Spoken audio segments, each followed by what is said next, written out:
барыңда болуғандай көңілді кейсең да ұнытқарып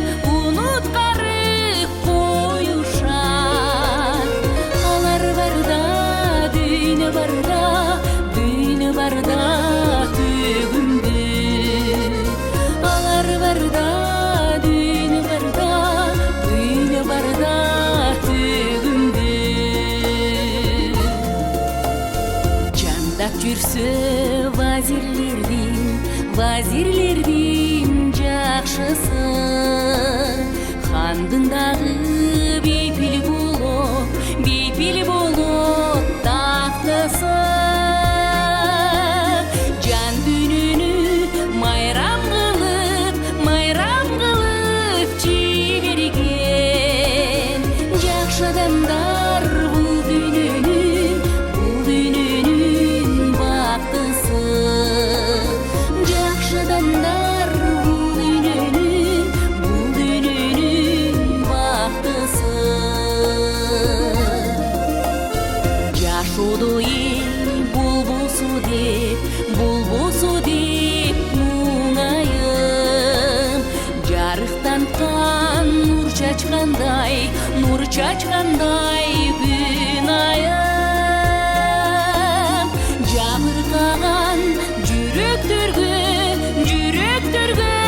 нур чачып жакшы адамдар көп болсо экен ылайым жакшы адамдар көп болсо экен ылайым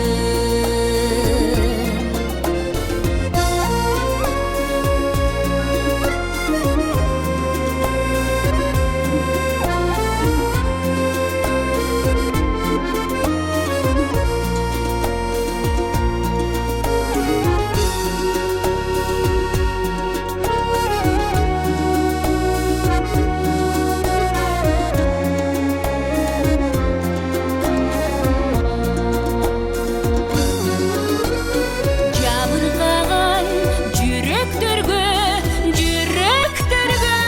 нур чачып жакшы адамдар көп болсо экен ылайым жакшы адамдар көп болсо экен ардайым. Ошентип бүгүнкү Андижанга болгон, Өзбекстанга болгон сапарыбыз Кудай буйрса жыйынтыкталып, азыр Андижандан Ханабадга жол тарттык. Ханабадтан Жаллабадга өтөбүз буйрса. Кийинки сапар Наманганга болот буйрса. Көрүшкөнчө. Чегара жабылбаган болсо өткүтөбүз азыр. Жабылып калган болсо калабыз.